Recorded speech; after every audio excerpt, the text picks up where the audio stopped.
Meus irmãos, sejam bem-vindos mais uma vez ao canal Tribuna Teológica e vamos estar continuando aqui hoje os nossos estudos na carta de Paulo aos Romanos, ok?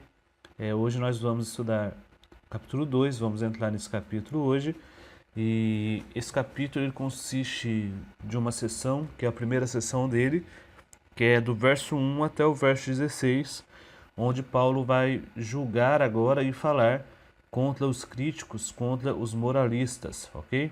Então, Paulo vai falar com eles, né? Nessa aula de hoje. Nesse capítulo, Paulo vai falar com eles. A sessão consiste do verso 1 ao verso 16, mas hoje a gente vai estar lendo e vai estar estudando e lendo do verso 1 ao verso 4, para não ficar grande e não ficar um vídeo muito grande também, para que você possa talvez baixar o áudio ou ouvir aí de forma a entender mais, de forma mais rápida e mais fácil o texto também, tá bom? Então, sem enrolações, vamos entrar no texto então, para a gente ver o que Deus está falando conosco, ok? Portanto, diz assim o texto, Romanos capítulo 2, verso 1. Portanto, quando julgas, és indesculpável, ó homem, sejas quem for, pois te condenas naquilo em que julgas o outro, pois tu que julgas, praticas os mesmos atos. Mas nós sabemos que o julgamento de Deus é de acordo com a verdade contra os que praticam tais atos. E tu, ó homem, que julgas os que praticam tais coisas, mas fazes o mesmo, pensas que escaparás do julgamento de Deus? Ou desprezas as riquezas da sua bondade, tolerância e paciência, e ignorar a graça de Deus te conduz ao arrependimento? Então, é isso que Paulo diz aqui nesse texto. Então, a aula hoje vai falar, né? Eu até pus essa foto aqui de uma pessoa apontando o dedo com o martelo na mão como se fosse um juiz, né? Criticando. Então, Paulo vai falar contra essas pessoas que julgam de forma hipócrita. Veja bem, não é que a Bíblia ensine que o julgar é errado, ok? Por exemplo, por várias vezes você vê Jesus julgando os pecados das pessoas, né? O próprio Evangelho, por exemplo, ele é um instrumento tanto de salvação como de julgamento. Paulo, por várias vezes, julgou pessoas dentro da igreja, mas não.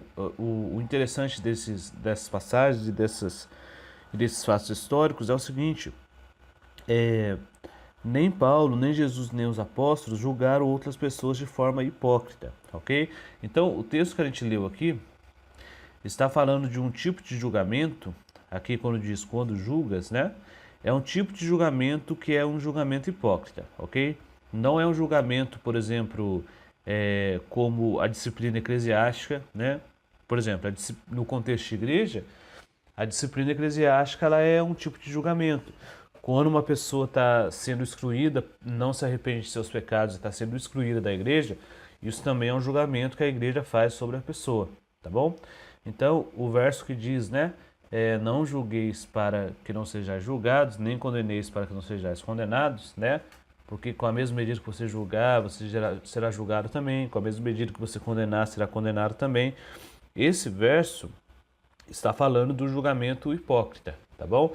Não é um julgar de aplicar disciplina, nem é um julgar de corrigir o seu irmão que talvez esteja em pecado ou uma pessoa que esteja na impiedade e que precisa conhecer a Cristo, tá?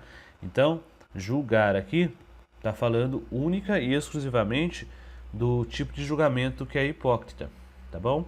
Então, Paulo vai começar o texto com a gente aqui. Primeiramente, ele começa falando essa palavrinha para nós aqui, portanto. Portanto, ela faz uma ligação com o que está sendo descrito nos versos anteriores, ok? Então, portanto, e nos versos anteriores a gente viu que o capítulo 1, lá no final dele, ele trata sobre os aspectos da impiedade. É isso que o estudo passado nos ensinou, né? E Paulo termina aquele texto que fala sobre os aspectos da impiedade, dando uma lista de pecados para nós, ok? Então ele dá uma lista de pecados, são 21 pecados, são 21 coisas que ele fala que o ímpio faz, são 21 aspectos que ele nos mostra ali no texto de Romanos capítulo 1, ok? E agora ele começa esse texto, esse nosso novo texto agora, esse nosso novo capítulo, com essa palavrinha portanto para fazer uma ligação com as coisas que ele estava falando lá atrás em Romanos capítulo 1, ok?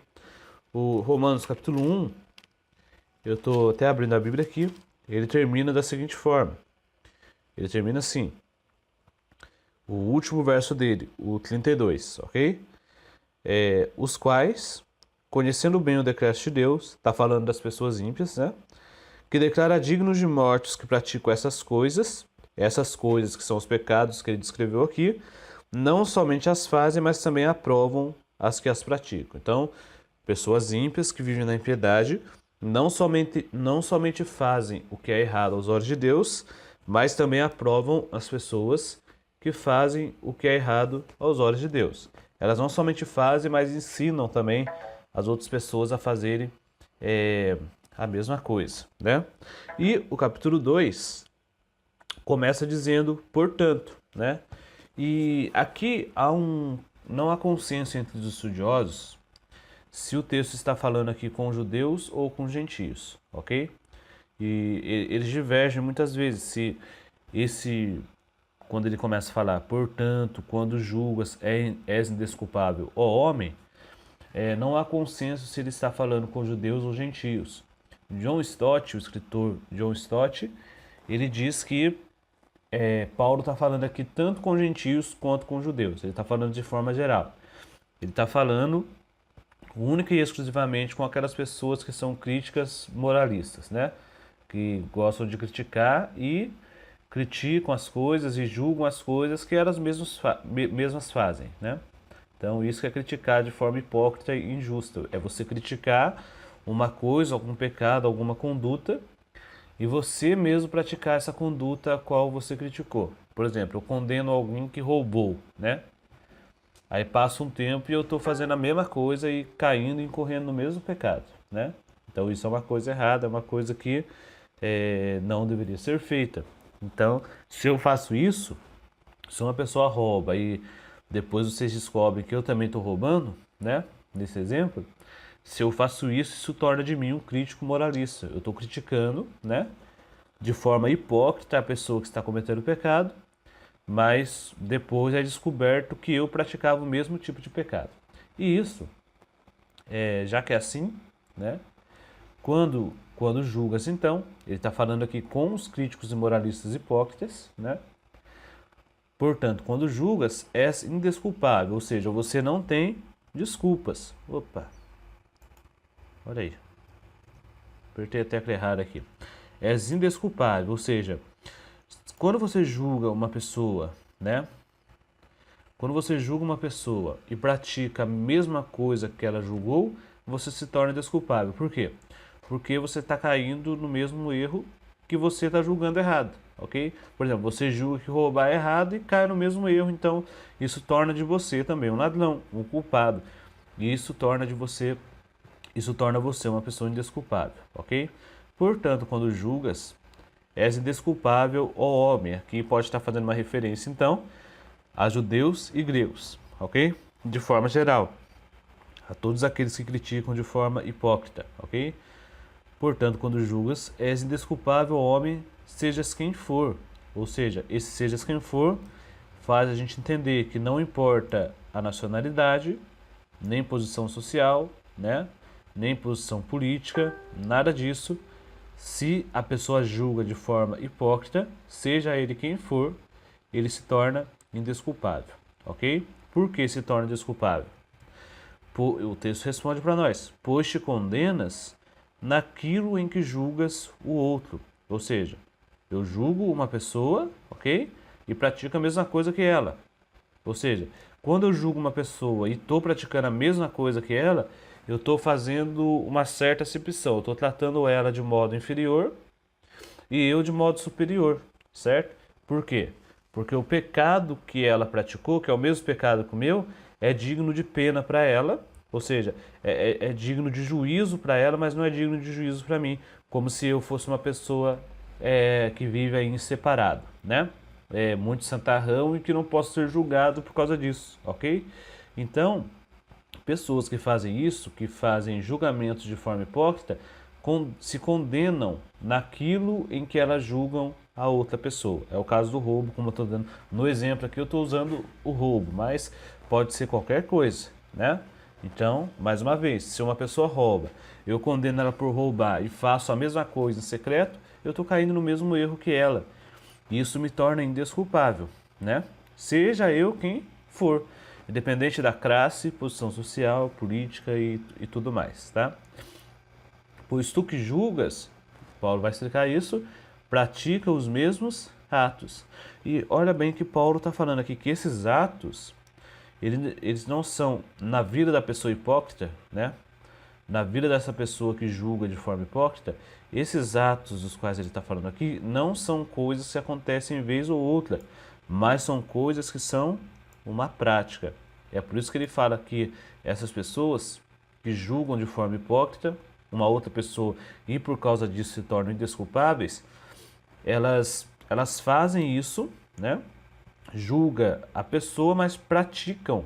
Elas não somente fazem os mesmos atos, elas praticam os mesmos atos no sentido de ser para elas uma coisa natural, ok? Então elas acham, e é por isso mesmo que elas acham até mesmo que não tem culpa, porque para elas acham que é uma coisa natural, ok? Mas nós sabemos que o julgamento de Deus é de acordo com a verdade contra os que praticam tais atos. Nós aqui, com certeza, faz uma referência aos cristãos, né? Aqueles que conhecem a verdade, a palavra e tal. Mas nós sabemos que o julgamento de Deus é de acordo com a verdade contra os que praticam tais atos. Veja bem, contra os que praticam tais atos. De quem que ele está falando? Contra esses juízes hipócritas, né? Contra esses críticos moralistas. Eu vou apagar aqui para fazer a marcação mais correta, tá? Então, mas nós, que os cristãos, né? Aqueles que conhecem a verdade, sabemos que o julgamento de Deus é de acordo com o quê? Por qual parâmetro ele é regido? Ele é de acordo com a verdade, contra os que praticam tais atos, ou seja, contra os críticos moralistas, contra aqueles que veem algo errado numa pessoa, julgam essa pessoa e praticam a mesma coisa. São pessoas que têm os olhos abertos, né, para julgar o erro das pessoas, mas não têm os olhos abertos para julgar os seus próprios erros. Nesse sentido, elas são cegas, né? O Hernandes Dias Lopes, o pastor Hernandes, que escreveu o comentário aos Romanos, o comentário aos Romanos da editora Agnus, ele fala que essas pessoas são míopes espirituais, né? E o míope ele enxerga bem de longe, né? Aliás, o míope ele é aquele que não enxerga bem as coisas de longe, mas que ele enxerga bem as coisas de perto, né? Uma coisa assim, miopia. Eu no caso eu uso óculos, mas eu não tenho miopia. O meu no caso é estigmatismo, né? Mas o míope é assim, ele parece que ele enxerga mal de longe, enxerga bem de perto, ou ao contrário. Mas, enfim, o que o Hernandes está querendo dizer é que essas pessoas são cegas, elas têm um grande problema, né? Elas não conseguem, elas conseguem ver os erros nas pessoas, é isso mesmo que ele diz. É como uma pessoa míope, ela enxerga bem de longe, mas não enxerga bem de perto, né? Ou seja, ela enxerga bem os erros das pessoas, né? Mas não enxerga os seus próprios erros, são míopes espirituais.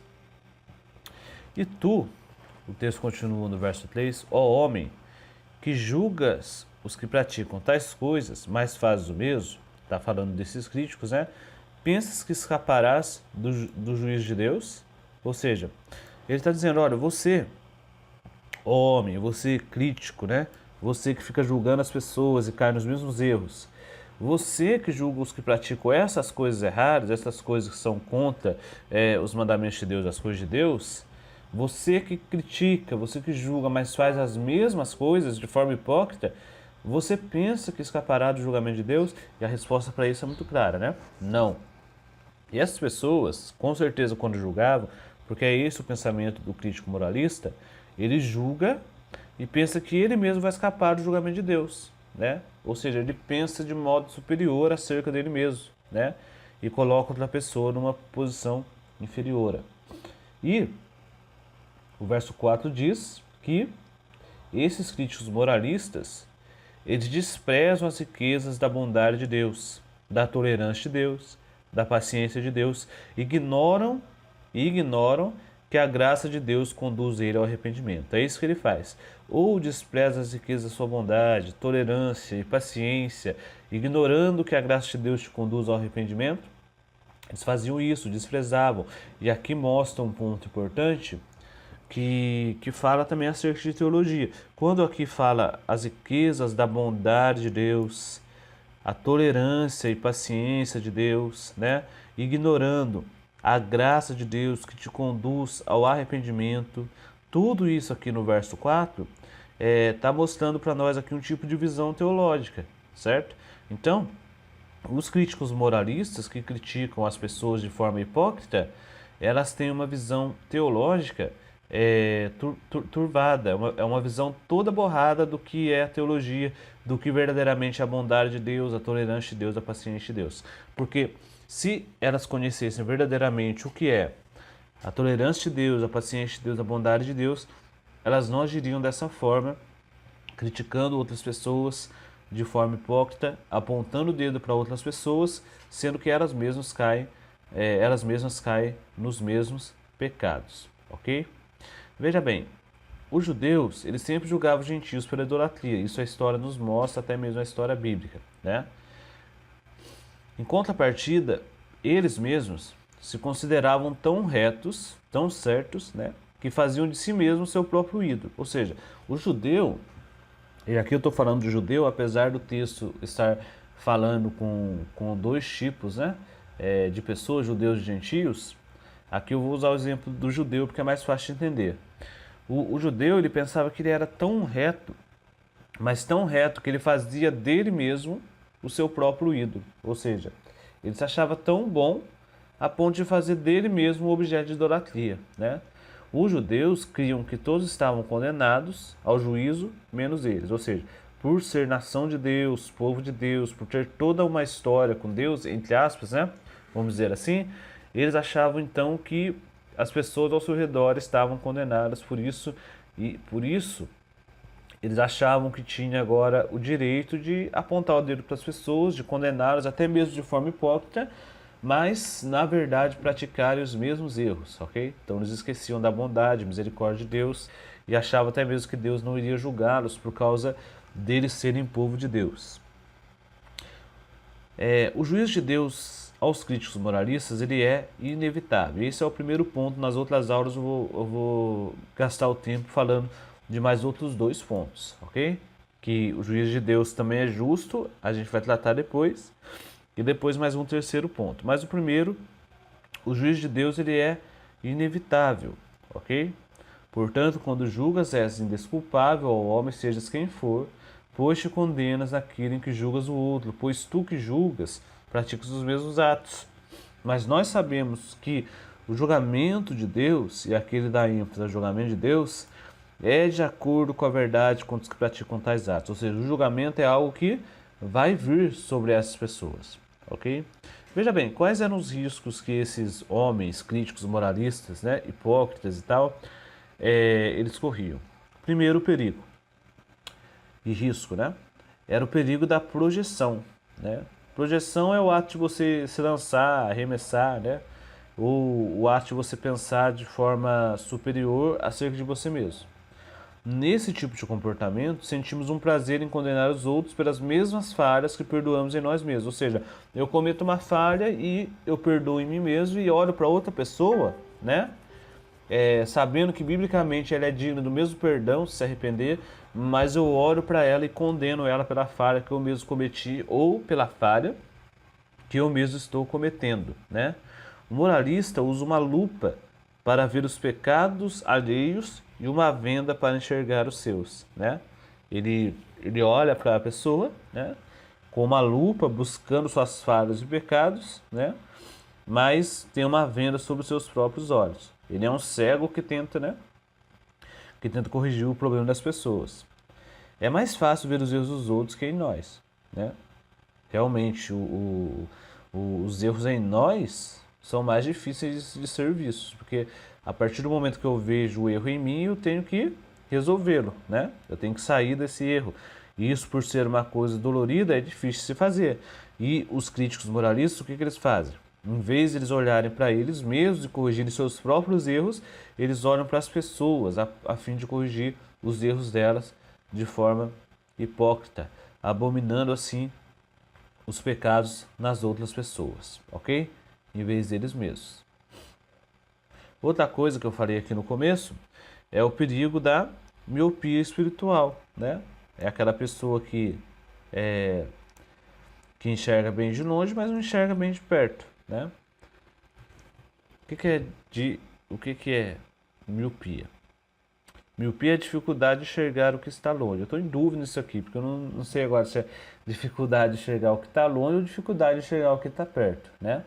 Mas de forma resumida, o que o Hernandes está querendo dizer é o seguinte: o que ele quer dizer com miopia espiritual é o seguinte: são pessoas que enxergam bem o pecado de outras pessoas e enxergam de forma borrada e turva o pecado em si mesma, certo?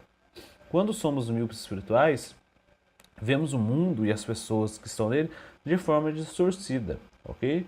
Pior que praticar coisas erradas é praticar e não admitir, né? Mateus 5, do 20 ao 22 e 7, do 1 ao 5. Verso 3, que nós já lemos, diz: Tu, ó homem que condenas os que praticam tais coisas e fazes as mesmas, pensas que te livrarás do juízo de Deus? A resposta para isso, mais uma vez, é não, né? E uma terceira coisa a qual esses críticos moralistas incorrem é o perigo de uma falsa segurança. E falsa segurança vem de um falso conhecimento de Deus, ok? Os críticos moralistas não apenas julgam as pessoas, praticam atos errados e se julgam inocentes. Eles também pensam estar blindados, veja bem, por uma proteção espiritual. Aqui é uma, né? Pensam estar blindados por uma proteção espiritual. Dorme no berço esplêndido da falsa segurança, né? Então, os críticos moralistas, eles acham que porque, entre aspas, servem a Deus, né? Eles podem agora dormir, né, no berço esplêndido da falsa segurança, né? E pensam que eles estão blindados por Deus num tipo de proteção espiritual, pensando até mesmo que Deus nunca vai julgá-los por causa dos seus pecados, mas isso é totalmente ao contrário do que Deus fala nas Escrituras, né? Aqui, no capítulo 1 e agora no 2, Paulo está falando que tanto gentios como judeus, todos eles são indesculpáveis porque rejeitaram a revelação de Deus. O gentio, a revelação natural, né? A revelação por meio da criação, e o judeu, a revelação especial ou revelação específica, né? O verso 4: Ou despreza a riqueza da sua bondade, tolerância e longanimidade, ignorando que a bondade de Deus é que te conduz ao arrependimento? E aqui, a última coisa que eu quero passar para os irmãos hoje é o perigo da falsa interpretação teológica. É isso que eles faziam, ok? Eles não conheciam a Deus de forma adequada, por isso eles rejeitavam a bondade de Deus, a misericórdia de Deus, entre outras coisas. Os críticos moralistas olham para a bondade de Deus como uma licença para pecar. Ou seja, Deus é bom, então, muitas pessoas pensam assim, né? Como Deus é bom, então eu vou pecar, eu vou viver a vida como eu quero, porque afinal Deus é amor, né? Sim, mas Deus é ira e justiça também, a gente não pode esquecer disso, né? Vêem a bondade de Deus como uma parcialidade, ou seja, veem Deus como um ser parcial, que ora está julgando o pecado, ora está aceitando coisa errada, ora não está, mas Deus não é assim, né? A bondade de Deus está sorrindo para nós, Deus está satisfeito conosco, esse é o pensamento deles, né? A bondade de Deus está sorrindo para nós, Deus está satisfeito, né? Até mesmo com o nosso comportamento errado. Agora, teologia errada, o que é teologia? É o estudo de Deus, né? Lembra disso? Vocês que já estudaram teologia, lembram disso. Vocês que já estudaram teologia sistemática também. Teologia é o estudo de Deus. Agora, quando eu estudo Deus de maneira errada, né? Ou estudo as escrituras de maneira errada, enfim, interpreta a Bíblia como eu bem quero, da forma que eu quero, isso produz em mim também um comportamento que é errado, ok? Então, teologia errada, se eu aprendo algo errado, isso vai produzir em mim um comportamento errado. É a mesma coisa de uma criança que está sendo ensinada, se ela aprende pelos pais ou pelos familiares um comportamento errado, aliás, se ela aprende uma coisa errada, isso vai gerar nela também um comportamento errado. E esses críticos moralistas, eles esquecem que a bondade de Deus, que a bondade do Senhor Deus deu problema aqui, meus irmãos, só um minuto. Tá. Eles esquecem que a bondade de Deus, então, nos chama para o arrependimento, né? É isso que a gente tem que lembrar. Ah, Deus é bom, sim, Deus é bom. E a bondade dele chama os ímpios para o arrependimento.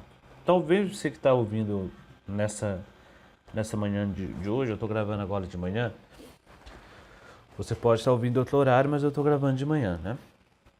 Talvez você seja um tipo de pessoa assim, que é uma pessoa crítica, moralista, que gosta muito de olhar os erros das outras pessoas, mas muitas vezes ou poucas vezes você não olha os erros dentro de você mesmo e por isso não se arrepende e não conhece a bondade de Deus, né?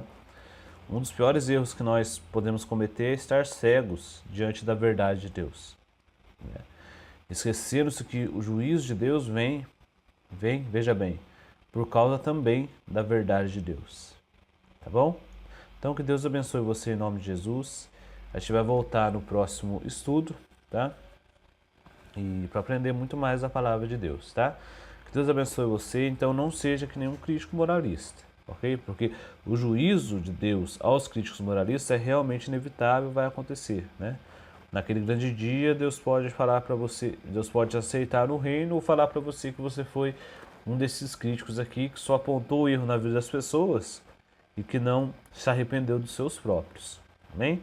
Então que Deus abençoe você, em nome de Jesus. Fique na paz do Senhor.